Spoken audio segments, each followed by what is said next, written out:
I think, yeah, I'm in the camp of you do you, because Mm. no one else is going to look Yeah. out for you like you will.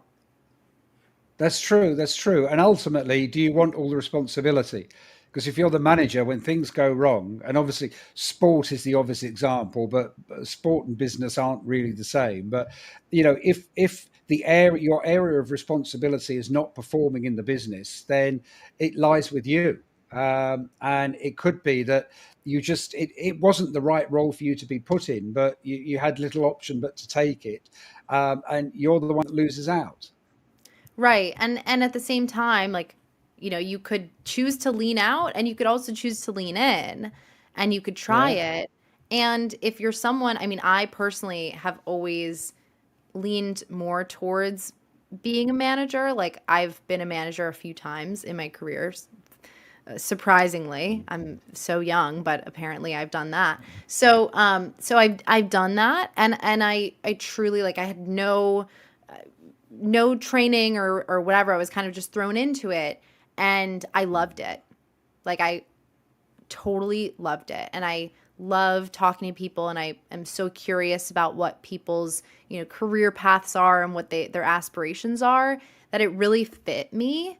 And so I Mm. look forward to the day when I get to be a manager again. I mean, I'm a business owner, so I hire contractors sometimes, but it's different when you're a manager versus an Mm. LLC hiring contractors. But I say that all to say you either lean out or you lean in. It just depends Yeah, on who you are and what you're good at. definitely, definitely. And it's be true to yourself. It's I've often over the years said to people, particularly when I was recruiting, if it doesn't feel right, if you don't think it's the role for you, then you need to do something different, because it's kind of, you won't make the headway you want to make. You won't ultimately be satisfied. You won't get that job satisfaction if you find yourself doing something that you're not really enjoying, you don't really feel on top of, and you think plays to your strengths. And if you're an organization or an HR leader who is listening to this, my advice to Mm. you would be, if you're struggling to create managers from within your organization, I would encourage you to invest in upskilling and development of your young professionals, because I've said this before and I'll say it again. Gen Z wants to lean in and work hard and, however you define hard work, and be a part of your organization, but they need to be developed in the right ways.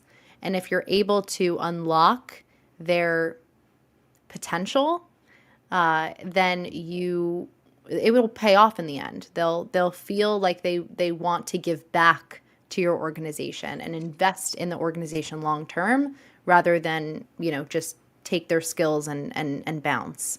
But the incentives have to be there, and growth is a huge incentive. Mm.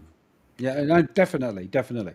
I took my first management job on when I was 24, and it was kind of, I was the youngest person to be made a manager in the firm I was in.